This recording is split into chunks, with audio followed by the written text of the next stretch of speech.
আসসালামু আলাইকুম দর্শক। আমরা কিন্তু অনেকেই খড় কেটে দিই না।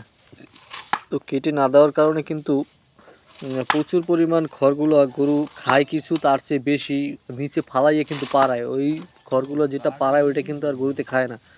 তো আপনারা দেখেন কত পরিমাণ খড় অপচয় হয়, কিন্তু খায়ও কম। আর আপনি যদি এই খড়টা কিন্তু কেটে দেন তাহলে কিন্তু ও যে পরিমাণ খড় খায়, যদি আগে ২ কেজি খড় খাইতো তাহলে কিন্তু এখনও আরও নরমালি ১ কেজি খড় বেশি খাবে। নরমালি ৩ কেজি খড় খাবে আপনার গরুতে। আর গরু মোটামুটি ভালো থাকবে। খড়ও আপনার বাচ্চা গেল, সব দিক দিয়ে আপনার সুবিধা হবে। তো আমি একটাই কথা বলবো, আপনারা খড় কোনো সময় মানে ইয়ের ভিতরে চারির ভিতরে এরকম আস্তা খড় দেবেন না কোনো সময়ই। খড়গুলো কেটে ছোট ছোট করে দিবেন, আর সাথে ভুসি আর খৈর ভিজাই রাখবেন আগে।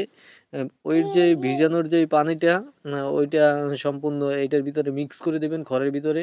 তো গরু দেখবেন কত সুন্দর করে খায়। আর সাথে একটু লালি গুড় যেটাকে বলা হয়, ওই লালি গুড়টা একটু দিয়ে দিবেন। তো দেখবেন যে খুব সুন্দরভাবে একেবারে খাইতেছে। তো এভাবেই আসলে গরুকে খড় দেবেন, খুব সুন্দর। আপনার গরু তো খাবে, আপনারও অনেক ভালো হবে। সব দিক দিয়ে একেবারে মোটামুটি খুব ভালো একটা ফলাফল পাবেন আপনি।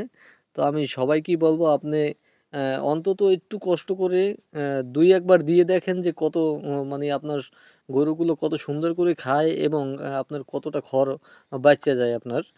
তো এই খড়গুলো বেঁচে গেলে কিন্তু আপনারা অনেকটাই লাভ লাভবান হতে পারবেন, অনেকটাই ভালো করতে পারবেন। আমার গরুগুলোকে যেভাবে যা করি আপনাদের সেগুলোই আমি শেয়ার করি। তো ধন্যবাদ সবাইকে, ভালো থাকবেন। আসসালামু আলাইকুম।